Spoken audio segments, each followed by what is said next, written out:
So there are few students from 12th class and few students from 11th class. Let me start this chapter, which I call it as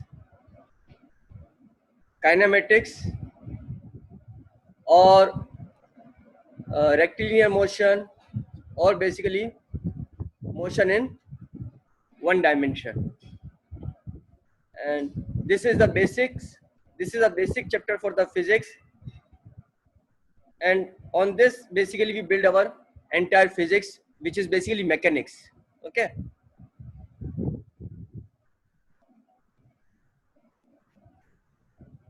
Physics basically study mechanics, thermodynamics, waves and oscillation, electrostatics, magnetism, optics,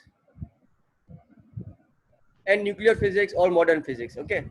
So this part of physics, which we call it as mechanics, is basically static and dynamic.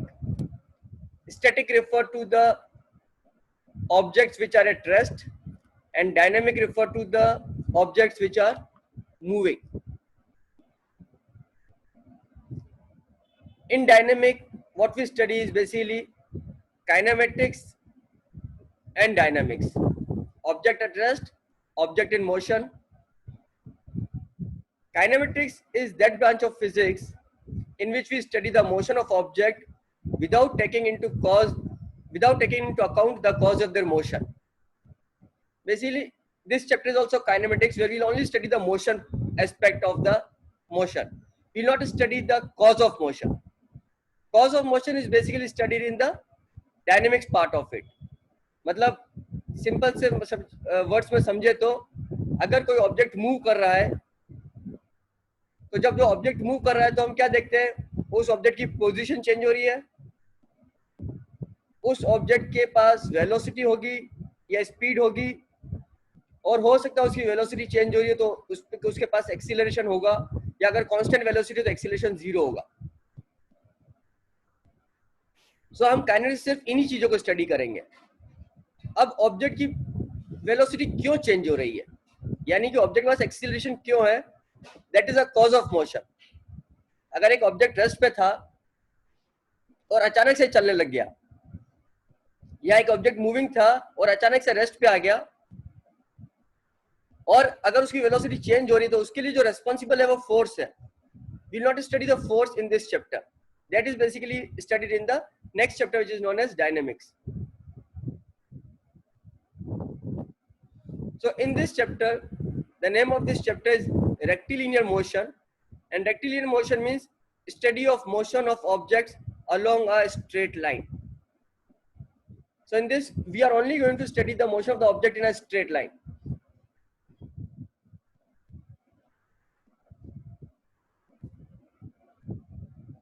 This already you have studied in the 9th class. जब तुम लोगों ने kinetics की equation पढ़ी होगी, तो जो तीन इक्वेशन तुम पढ़ते हो, v is equal to u plus at, v square is equal to u square plus 2as, and s is equal to ut plus half at square, और एवरेज वेलोसिटी और उसके दो चार फॉर्मूले और होते हैं. बट बेसिकली ये तीन इक्वेशन होती है काइनेमेटिक्स की, जो तुम लोग ऑलरेडी 9th क्लास में स्टडी कर चुके हो. और इस चैप्टर में हम सिर्फ इन्हीं तीन इक्वेशन को ही स्टडी करते हैं, but in lot of depth and from a different perspective. Okay. तो जब तुम लोगों ने 11th क्लास और 9th क्लास में जब ये इक्वेशन पढ़ी होगी, v is equal to u plus at, s is equal to ut plus half at square, v square is equal to u square plus 2as, इसमें जो इक्वेशन में जो वेरिएबल्स आ रहे हैं वो बेसिकली क्या है. s इज बेसिकली डिस्प्लेसमेंट, जिसको तुम लोगों ने ज्यादातर जब 9th क्लास में स्टडी किया होगा, तुमने उसको हमेशा डिस्टेंस जैसे यूज किया होगा, कभी भी उसको डिस्टेंस डिस्प्लेसमेंट जैसे यूज नहीं किया होगा. I tell you what is the difference between them. Okay. फिर जो v u जो क्वांटिटी पढ़ते हैं, हम उसको वेलोसिटी बोलते हैं. तुम लोगों के लिए जब 9th क्लास में तुम लोगों ने किया होगा, तुम लोगों ने ज्यादातर उसको स्पीड मान के सॉल्व किया है, और तुम लोगों ने स्पीड और वेलोसिटी में ज्यादा डिफरेंस नहीं किया होगा. एटलीस्ट तुम्हें मालूम जरूर होगा कि this velocity and speed are basically vector quantity and scalar quantity, but उसके यूसेज में क्या डिफरेंस है वो तुम लोगों ने उस समय फील नहीं किया होगा. Okay. So and the third thing was acceleration. जो v u plus at में जो a होता है वो एक्सीलरेशन होता है. And last was time, v is u plus A T, S ut plus half A T square, इसमें जो t है वो टाइम को डिनोट करता है. So these are basically the kinematics variables जिसके बेसिस पे 3 इक्वेशन बनती है, और हम सिर्फ इन्हीं वेरिएबल्स को इस चैप्टर में स्टडी करेंगे. ऑब्वियसली वो जब वेलोसिटी एंड स्पीड डिफाइन होता था उसमें average velocity and average speed भी डिफाइन होता है. एक्सीलरेशन में हम ज्यादातर ये वर्ड यूज नहीं करते average acceleration, because we don't go into the details of average acceleration, but average velocity और एवरेज स्पीड तो हम लोग बहुत बार यूज करते हैं. But this average speed and average velocity is actually covered in velocity and speed part of it. Okay, उस variable में कवर हो जाता है. Before moving ahead and defining this v, u, displacement, we need to understand one basic concept which is frame of reference. To understand these kinetic variables, we have to start with position. Object की position होगी, और object की जब position change होगी तो हम बोलेंगे कि ऑब्जेक्ट ने कुछ डिस्टेंस ट्रेवल किया है या ऑब्जेक्ट का कुछ डिस्प्लेसमेंट हुआ है. So if you want to find out the change in position of the object, or if you to find out the displacement of the object, we need to define a reference point जिसके respect में हम object की position को भी define करेंगे और object की position की चेंज को भी डिफाइन करेंगे. एंड उस रेफरेंस पॉइंट को डिफाइन करने के लिए we have to define frame of reference. Basically तुम लोगों को मालूम होगा, तुम लोग स्टडी कर चुके हो कि एक एक्स एक्सेस होती है और एक वाई एक्सेस होती है जो कि 2D में होता है. अगर तुम लोग 3D में चले जाओ तो there will basically 3 axes, x axis, y axis and z axis, and all these 3 axes are perpendicular to each other. जब इन 3 लाइन के इंटरसेक्शन को लेंगे तो जो पॉइंट आएगा उसको हम बोलते हैं ओरिजिन. और उस ओरिजिन के साथ, उस एक्स वाई जेड एक्सेस के साथ हमारे को एक घड़ी भी एसोसिएट करनी पड़ेगी, क्योंकि हमारी काइनेमेटिक्स की इक्वेशन में हम टाइम को भी स्टडी करते हैं. काइनेमेटिक वेरिएबल्स में जो फोर्थ वेरिएबल था वो टाइम था. सो अगर रेफरेंस फ्रेम में घड़ी नहीं होगी तो टाइम मेजर नहीं कर पाएंगे. अब जब हमने फ्रेम ऑफ रेफरेंस डिफाइन कर दी, अब जब ऑब्जेक्ट की पोजीशन चेंज होगी या ऑब्जेक्ट मूव होगा, there has to be someone who has to observe the change in the position of the object, and he has to define what is the new position of the object, what is the speed of the object, what is the acceleration of the object, and that person who is observing the motion has to be in this frame of reference. So the observer is said to be in that frame of reference when the observer is at rest in that coordinate system or in that frame of reference. Okay, so basically you have this x-axis, y-axis, z-axis. This O is the intersection of these 3 lines. See, these 3 lines are perpendicular to each other. In this diagram I can say that my y-axis and z-axis are perpendicular and in the plane of the screen, and this x-axis is perpendicular to the plane of the screen and coming out towards us. Okay, that doesn't matter for us in this chapter, because in this chapter we are going to study rectilinear motion, that is motion along a straight line. So we can only assume that the object is moving along a straight line, let's say only along the x-axis or only along the y-axis. So it will not make much sense to us in this chapter, but yes, coming forth in the next chapters, this x-axis, y-axis and z-axis will make sense to us. So rest and motion, remember, rest and motion are relative terms. There's nothing like everything is in absolute rest or absolute motion.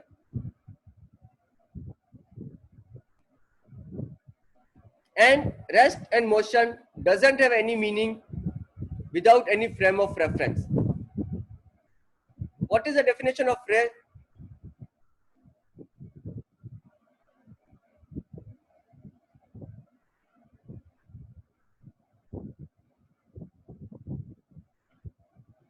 Yes, somebody is raising hand. If you want to ask something, you can speak.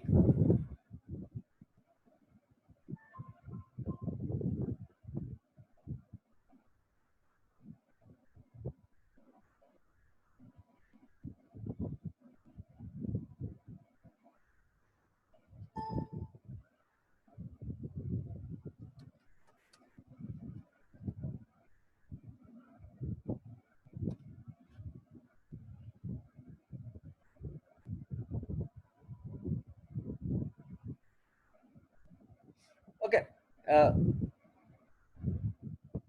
Rest is if an object does not change its position with the passage of time with respect to the reference frame, and motion means if an object changes its position with the passage of time with respect to the reference frame.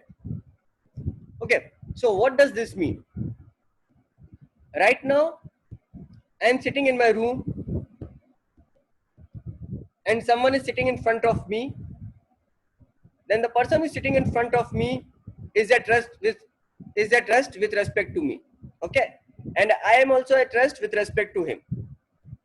Similarly, if you are standing on the roadside and if the car is moving, then the person sitting inside the car, that person is in motion with respect to us, because the position of that man with respect to us is changing. Okay, but assume कर लो कि उस car में अगर दो आदमी बैठे हुए हैं और अगर एक आदमी दूसरे आदमी को देखता है, even though the bus is moving, the car is moving, but car के अंदर जो आदमी एक दूसरे बैठे हुए हैं, उन दोनों के एक दूसरे के रेस्पेक्ट पोजीशन चेंज नहीं हो रही है. अगर किसी एक को ऑब्जर्वर मान ले, सपोज ड्राइवर को ऑब्जर्वर मान ले, जो पीछे पैसेंजर बैठा हुआ है कार में, उस पैसेंजर की पोजीशन ड्राइवर के रेस्पेक्ट में चेंज नहीं हो रही है. तो ड्राइवर के रेस्पेक्ट में वो जो पैसेंजर है वो रेस्ट पे है, it's not in the motion. जबकि हम बाहर खड़े हुए हैं तो हमारे लिए कार भी मोशन में है, ड्राइवर भी मोशन में है और पैसेंजर भी मोशन में. सो दैट इज बेसिकली हमारी फ्रेम ऑफ रेफरेंस में वो कार मूव हो रही है, वो ड्राइवर भी मूव हो रहा है और वो पैसेंजर भी मूव हो रहा है. बट कार के रेफरेंस फ्रेम में वो पैसेंजर मूव नहीं हो रहा है, वो कार के रेफरेंस फ्रेम में रेस्ट पे. Similarly we assume that we are at rest because we are on earth. but अगर कोई अर्थ के बाहर चला जाए और अगर हमारे को देखेगा, then we are not at rest right now. The earth is moving, so we are also moving.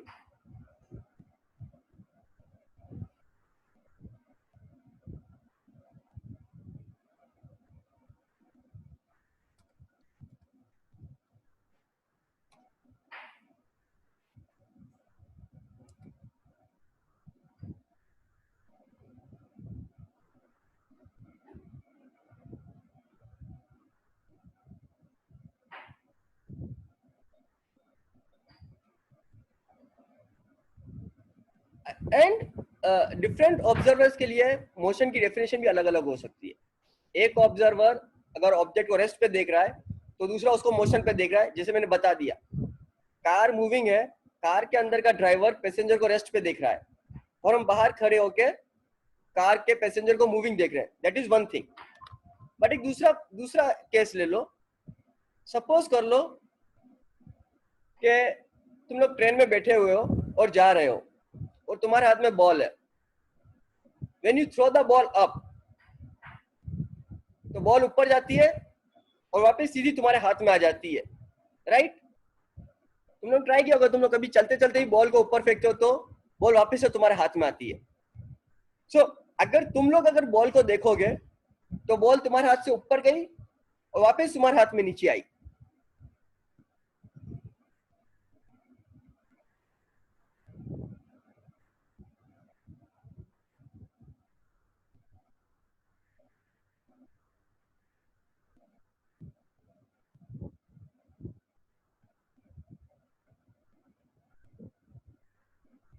Yes, Mega, you are having any problem?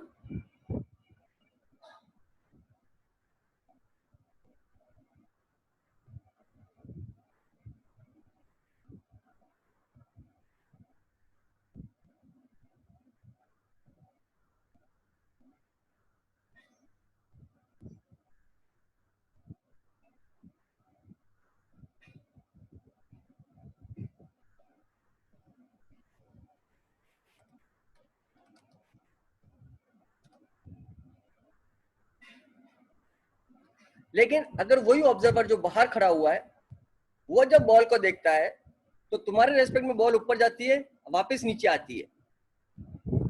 But जो आदमी बाहर खड़ा हुआ है जब वो बॉल को देखता है तो बॉल को ऊपर जाते हुए देखता है, नीचे आते हुए देखता है. उसके साथ साथ वो बॉल क्या है कि ट्रेन के साथ आगे भी मूव हो रही है. Okay, so if you see, जब तुमने बॉल को ऊपर फेंका, तुम ट्रेन के अंदर बैठे हुए, तो तुम्हारे को बॉल ऊपर जाते हुए दिखती है और वापस बॉल नीचे आते हुए दिखती है, और बॉल सीधे तुम्हारे हाथ में आ जाती है। क्लियर है? जब तुमने ट्रेन के अंदर बैठे हुए बॉल को फेंका है, तो तुम बॉल को कैसे देख रहे हो? बॉल को ऊपर जाते हुए देख रहे हो और बॉल को वापस नीचे आते हुए देख रहे हो। तुम्हारे लिए बॉल का मोशन कैसा है? तुम्हारे लिए बॉल का मोशन बिल्कुल स्ट्रेट लाइन मोशन है on the vertical direction, in the vertical direction. लेकिन जो आदमी बाहर है, उसके लिए बॉल ऊपर जाके नीचे नहीं आ रही है, उसके लिए बॉल ट्रेन के साथ आगे भी जा रही है। तो ये ट्रेन तो आगे जा रही है, लाल डॉट, और जो बॉल है ब्लैक कलर की, वो ऊपर भी जा रही है और आगे भी जा रही है। So you can understand the difference of the frame of reference, कि जब दो अलग अलग ऑब्जर्वर ऑब्जर्व करते हैं तो दोनों के लिए मोशन बिल्कुल अलग अलग है। पिछले वाले में तुमने देखा था, क्योंकि the observer was the person who was sitting inside the train, उसके लिए मोशन बहुत सिंपल था। The ball was going up and the ball was coming down on the vertical line. और जो बाहर जो ऑब्जर्वर है, उसके लिए मोशन में बॉल वर्टिकली अप तो जा रही है, लेकिन simultaneously it is going forward also with the train. यानी कि अगर मैं इस मोशन को प्रिसाइसली बोलूं, then this is a projectile motion. So that is why we need to define the frame of reference. तो जब तक हम frame of reference define नहीं करेंगे, हम object के motion को define नहीं कर सकते। So let's move ahead. Again, in kinematics, the object we treat is always a point object. What is the definition of the point object? When the size of an object is much smaller than the distance it moves in a reasonable amount of time. तो basically अगर अपन car को देखें तो car का dimension बहुत बड़ा होता है, but if the car is moving from Udaipur to Bombay, then the amount of distance which the car travels with respect to that, the size of the car is negligible. So if you are studying that motion, then we can say that okay, car is a point object. But अगर अपने घर के बाहर की कोई पतली गली है जिसमें से एक टाइम में एक या दो से ज्यादा कार नहीं जा सकती, अगर दो ट्रक सामने से आ जाए तो उस ट्रक को अपन पॉइंट ऑब्जेक्ट नहीं बोल सकते, क्योंकि जिस पाथ पे मूव हो रही है जिस टाइम में, उसके रेस्पेक्ट में ट्रक की साइज बहुत बड़ी है। या if I say that earth is very large, very huge, very big in size, but when we study the planetary motion, the size of the earth is much less than the size of the solar system or the size of the universe, and in that respect earth can also be treated as a point object. तो अगर किसी को point object बोलना है तो we have to, in the frame of reference जिसमें हम उसको स्टडी कर रहे हैं, हम उसको point object बोलेंगे। okay, second term we have to understand is trajectory. जिस पाथ पे पार्टिकल मूव होता है उस पाथ को ट्रेजेक्ट्री बोला जाएगा। Okay, and see trajectory frame of reference पे डिपेंड करेगी। अभी 2 मिनट पहले जो मैंने स्लाइड दिखाई थी, ट्रेन के अंदर जो ऑब्जर्वर बैठा था उसके लिए जो बॉल की ट्रेजेक्ट्री थी, it was a vertical line. Ball सीधा ऊपर जा रही थी और वापस नीचे आ रही थी। लेकिन वही बॉल का मोशन जब ऑब्जर्वर बाहर खड़ा था, उसके लिए जो ट्रेजेक्ट्री थी वो बेसिकली प्रोजेक्टाइल थी। बॉल वर्टिकल डायरेक्शन भी मूव कर रही थी और बॉल हॉरिजॉन्टल डायरेक्शन भी मूव करती। सो द ट्रेजेक्ट्री और the path on which the object move also depends upon the frame of reference. Another term which we need to understand is what is vector and what is scalar. Vector and scalar तुम लोगों को basic definitions मालूम ही है, और मैं इस chapter में खाली डेफिनेशन ही दूंगा क्योंकि इसका पूरा चैप्टर बाद में हम स्टडी करते हैं। Scalars are physical quantities which have magnitude and which have no direction, and vectors are physical quantities which have both magnitude and direction and obeys vector laws of addition. Okay, there are some details in the definition of the vector and the scalar. but we are not going to study those details right now. For the time being, we can only say that vectors are physical quantities which have direction. Okay, and for us in this chapter, because it's a rectilinear motion and we are only going to study the motion in a straight line, the directional aspect of the vector we can take care only by the plus sign and the minus sign. Okay, so if we say the object is moving along the plus axis, we can say it's for plus x displacement, and if it's moving along the negative direction, we can say it's a minus x direction movement. And that's all. We don't need to really worry about the vector notation and other aspects of the vector, at least in this chapter. So now we come to the basic parameters of kinematics: displacement. And with the displacement in the bracket, I have written the term distance, which is basically a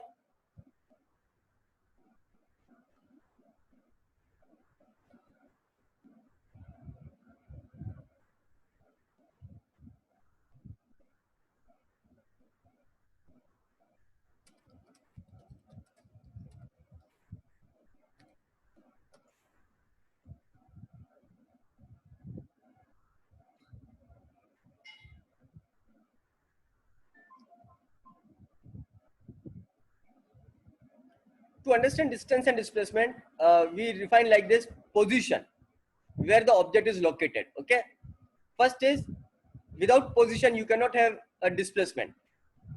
Then the distance, how much you have traveled regardless of direction. Anyone is writing on the board, please don't write.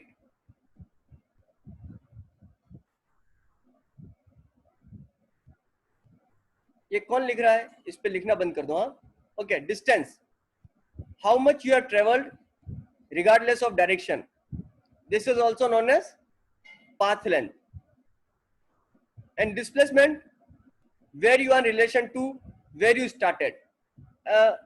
This is basically the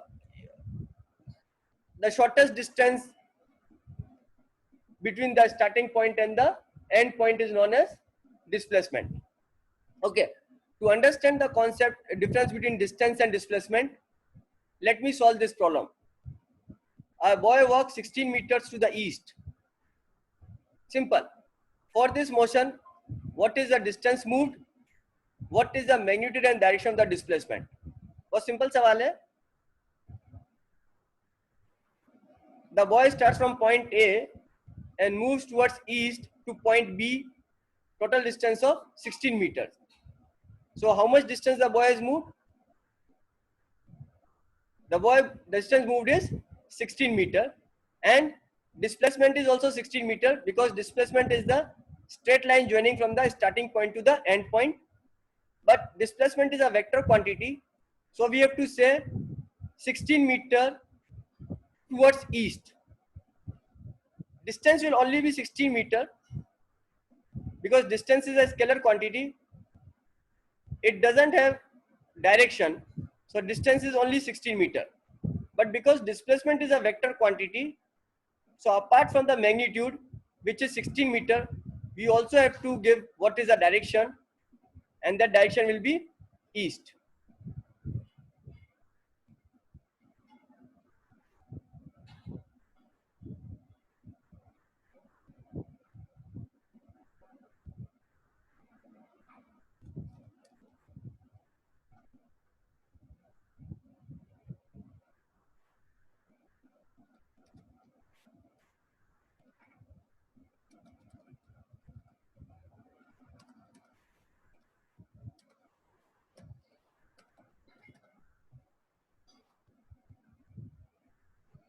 Okay, so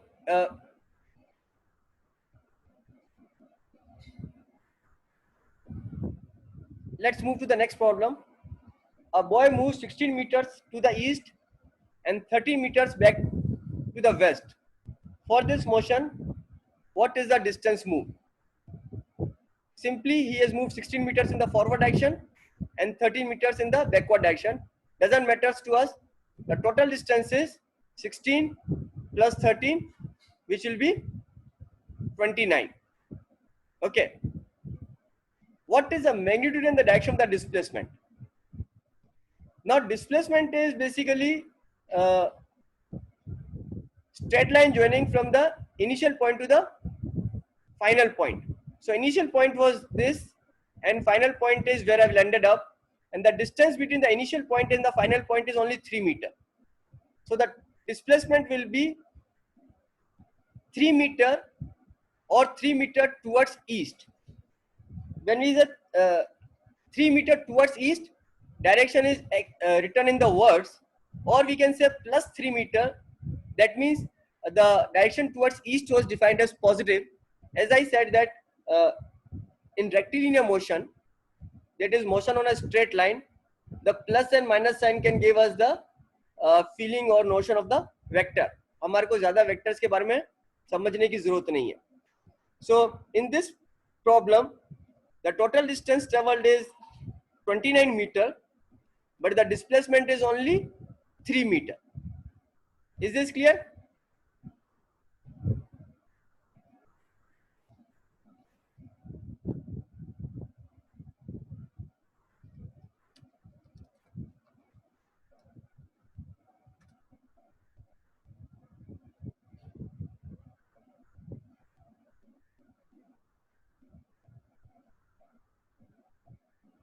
A boy walks 16 meters to the east and then 16 meters back to the west. For this motion, what is the distance moved? 16 plus 16, 32. He moves in the forward direction 16 meters towards east. He moves in the backward direction towards west 16 meters. So the total distance which has moved is 32 meters. What is the magnitude and direction of the displacement?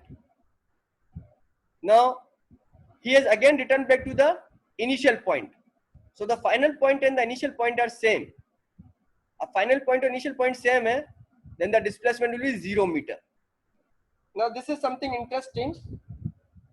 I don't have the direction here, and we'll read in the vectors chapter that there is something known as null vector to define the direction of the vector when we add two vectors whose sum becomes 0. Okay, but इस chapter में क्योंकि हम उस detail में नहीं जा रहे, हम खाली इतना बोल सकते हैं कि इसका डिस्प्लेसमेंट कितना है, 0.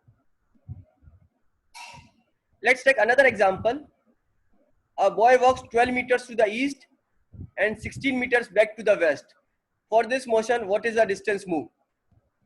Now it's very easy for you all to understand कि 12 मीटर आगे गया है और 16 मीटर पीछे आया है, तो टोटल डिस्टेंस उसने कितना ट्रेवल किया है? 12 plus 16, which is 28 meters. No doubt. He moves 12 meters towards east and 16 meters towards west. A से B गया और B से वापस C गया. But if I want to ask you what is the displacement, then अब उसका जो final position है C है और इनिशियल पोजीशन A है, तो A और C के बीच जो डिस्टेंस है वो एक्चुअली 4 मीटर है. So actually the displacement now is only 4 meter. But if you see the direction, now C is towards west of A, और हमने जो है ना ईस्ट के डायरेक्शन को पॉजिटिव लिया है. That means we'll say the displacement is minus 4 meter, or we'll say that the displacement is 4 meter towards west. Now we have considered so many examples of distance and displacement, and I will end this class here only. To summarize the distance and the displacement, you can see that distance is called the path length, and it is a scalar quantity. Displacement is the shortest line joining the initial position and the final position. कुछ सवालों में पहला सवाल था, उसमें displacement और distance travel का magnitude same था. बाकी जितने भी मैंने सवाल किए थे उन सब में मैग्नीट्यूड और डिस्प्लेसमेंट डिस्टेंस ट्रेवल के बराबर नहीं था. So I can say that the magnitude of displacement may और may not be equal to the path length traverse by an object. Distance travel हमेशा पॉजिटिव होता है, क्योंकि स्केलर क्वांटिटी है, वो कभी भी नेगेटिव नहीं होगा.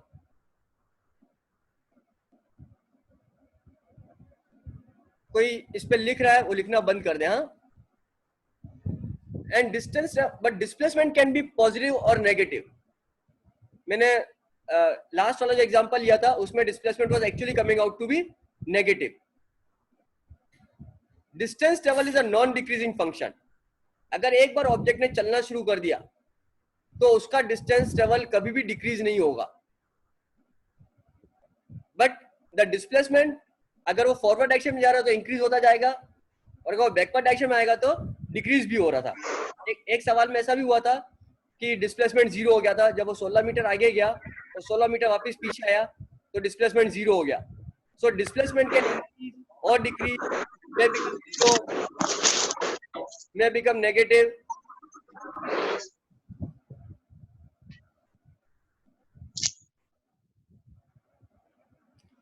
The magnitude of the displacement for the course of motion may not be 0, but the corresponding path length is not 0. है ना, डिस्प्लेसमेंट 0 हो सकता है, पाथ लेंथ हमेशा नॉन 0 रहेगी.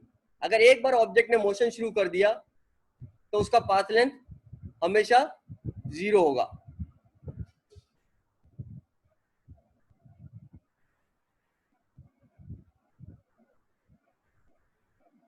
Motion of an object can be represented by position time graph. For the motion along the straight line, the x-axis only x coordinate varies with time, and we have xt graph. So basically, इस chapter में सबसे पहले जब motion को study करेंगे, either the object is at rest, or the object is moving with a constant velocity, or the object is moving with acceleration.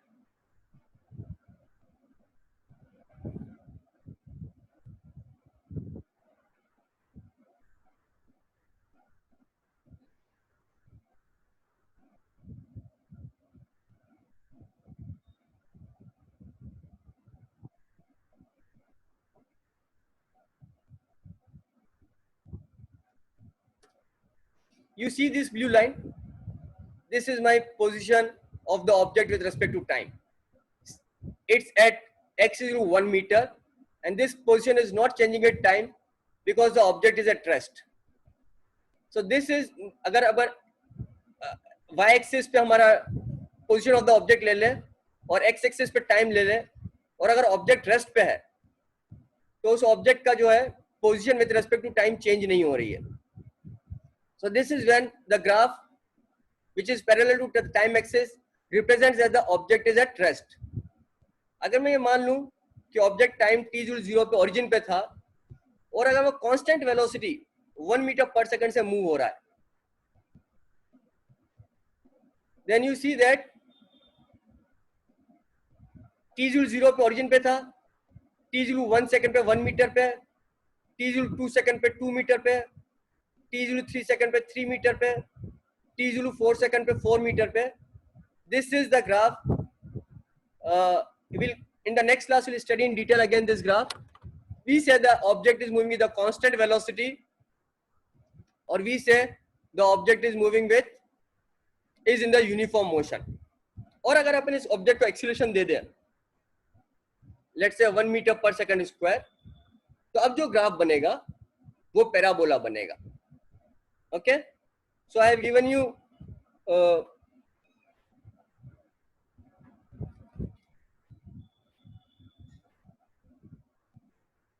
Three graphs.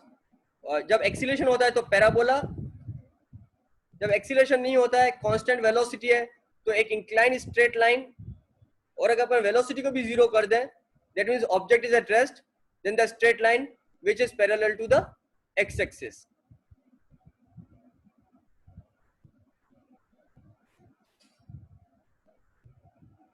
Okay, we'll close over the class here only, and we'll continue this class in the next session where I'll continue there.